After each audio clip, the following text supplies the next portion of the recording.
Where now she wanders none can tell, in sunlight or in shade, for lost of yore was Nimrodel, and in the mountains strayed. But from the west has come no word, and on the hither shore no tidings elven folk have heard of Amroth evermore. Michael Vaughn and friends, Yoyston here, and I hope you all are doing well, wherever you are in Middle-earth. These two verses were parts of a song that was sung by Legolas in the Fellowship of the Ring near the river Nimrodel, named after the fair elf maiden who was involved in a tragic love story in the early part of the Third Age. With Valentine's Day coming up, I thought it would be perfect to tell the tale of Amroth and Nimrodel, for it is a rather unknown part of the legendarium, and it is indeed a tale worth telling, even though it is sorrowful. Thank you all for joining me today. Let's begin our tale. Our story begins with the Battle of Daggerlot during the War of the Last Alliance. Omdir, the father of Amroth, was the king of Lothlórien during the Second Age, but during the War of the Last Alliance, he and King Orifer of the Greenwood would be cut off from the greater forces of the Free Peoples. Omdir and his army would be pushed out into the Dead Marshes and slain. Thus his son would become the new king of Lothlórien after the war during the first part of the Third Age. Amroth's rule would last for quite some time, from 3434 of the Second Age to 1981 of the Third Age. Amroth was one of the Sindar, or Grey Elves, ruling the Sylvan Elves, or Wood Elves. However, the Lady Nimrodel, who was a wood elf that lived near the falls of a river which she would give her name, did not like the coming of the Elves of Lothlórien, who brought wars and hindered the peace of the Elder Days in Middle-earth. But she loved Amroth, and he loved her. King Amroth took to living as the Sylvan Elves did, and he built his home in the tall trees upon a green mound, afterwards called Ciaran Amroth. He would not take a wife, for although they loved one another, Nimrodel would not wed him because of their differences. She spoke only the Sylvan tongue, even though it was now an unused language in Lothlórien, but I believe Amroth learned and used it to speak with her. Life in Lothlórien would continue, and the estranged lovers would go on as they always had, until the awakening of Durin's Bane in Khazad-dûm in the year 1981 of the Third Age.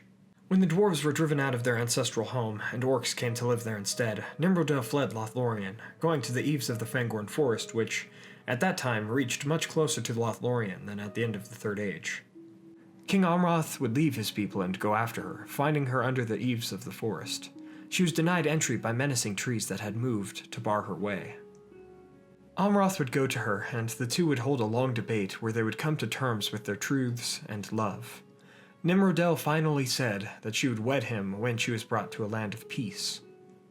Even in their time of need, for the newly named Moria had become a danger, Amroth would abandon his folk for Nimrodel, and he told her that there were no safe lands for elven folk left in Middle-earth, so he wanted to bring her to a haven in the south.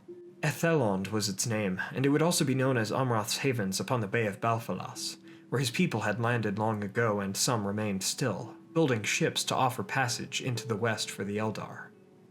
From there they would take a ship into the west, for the land of the Valar was open to any elf who had made the great journey, even those who did not make it to the sea and witness the land of Valinor. After Amroth left Lothlórien, Celeborn and Galadriel would become the new lord and lady of the Golden Wood, but not the king and queen. And so Amroth and Nimrodel would make the journey southwards during the reign of King Ernell II of Gondor, and it is unknown how the two lovers would become separated, but they would indeed. Amroth would come to the havens of Ethelond, believing that Nimrodel too would make her way there eventually. Amroth would even find some few remaining elves, and they had one last seaworthy ship that they were preparing to take into the west. They welcomed Amroth, but did not want to await Nimrodel, for they were ready to leave. Their homes upon the shore had already been made barren. They spoke to Amroth of the men of Gondor, and how the Dunedain would have helped Nimrodel, but the White Mountains were dangerous. However, they came to know the love of Amroth for Nimrodel, so they would wait for his love as well. The elves lived together upon the ship for many weeks, awaiting the elf maiden, who would never come. Then, in the autumn of that year, circa 1981, a great wind would come from the frozen northern waste, and a terrible storm, one of the greatest in Gondor's history, would find its way south as well. The wind would tear the ship from its spot and push the boat towards the coasts of Umbar. Awakening at dawn, Amroth would be despaired, for he did not wish to leave his love behind. He would cry Nimrodel and jump into the sea, swimming back to the fading shore of Balfalas. The other elves would watch when he swam afar, as the light of the sun lit his golden hair, but he would never be seen in Middle-earth again. His light would fall beneath the water. And although Amroth would never see the uttermost west, the boat of elves would find its way there. It would seem that the waves had defeated the distraught elf and brought him to his doom. Of Nimrodel, it is unknown what happened exactly upon her journey to Gondor, but there are many legends concerning her and her final destiny. The main legend concerning her fate is that she came over the White Mountains to the river Gilrain, and it reminded her much of her own river Nimrodel in Lothlórien. She would stay there for a time and listen to the waterfalls and look at the stars reflected in the dim waters, before falling into a deep sleep. The sleep would not allow her to go to Amroth in the Bay of Belfalas, and her beloved would meet his end. However, even in this version, Nimrodel's final fate would be unknown. Nearby, upon the coast of Belfalas, the princedom of Dol Amroth would be named for King Amroth, who had drowned nearby in search for and remembrance of his beloved Nimrodel. Legolas would then sing the Song of Nimrodel during the events of the Fellowship of the Ring in 3019 of the Third Age. He would say that he could not remember the whole tale, and it is long and sad. He declares too that in the spring, when the wind is in the new leaves, the echo of Nimrodel's voice may be heard in the falls of her river, and when the wind is in the south, the voice of Amroth comes from the sea. For the river Nimrodel connects to the Celebrant, and the Celebrant to the Anduin, and finally the Anduin to the sea in the Bay of Belfalas. And so ends the tragic love story of Amroth and Nimrodel. Much of this story is told in Legolas' song in the Fellowship of the Ring, as well as Part 2, the history of Galadriel and Celeborn in the Unfinished Tales.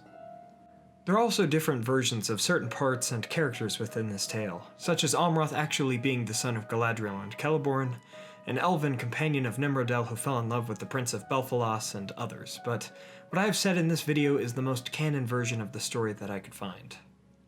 From the tragic tale of Amroth and Nimrodel, we see how strong and at times foolhardy and tragic the bonds of love are. Love is powerful, and sometimes it is worth risking everything for. But at other times, it could lead a person to their doom. Thank you all so much for watching. I hope you all enjoyed today's episode. If you did, please be sure to hit that like button and share this with a friend. Let me know your thoughts about this tale in the comments below. I think that this is a very interesting story about love that is not well known in the Legendarium. Also, please be sure to check out our music channel, Facebook, Twitter, Loot Crate partnership, and consider donating to our Patreon for a podcast and Discord server. Links to all of those are in the description below. Finally, don't forget to subscribe and hit that bell button to join the Men of the West and all of the Free Peoples today, and I'll see you all again next week with a video on the Silmarils, what they are, and a brief overview of their history.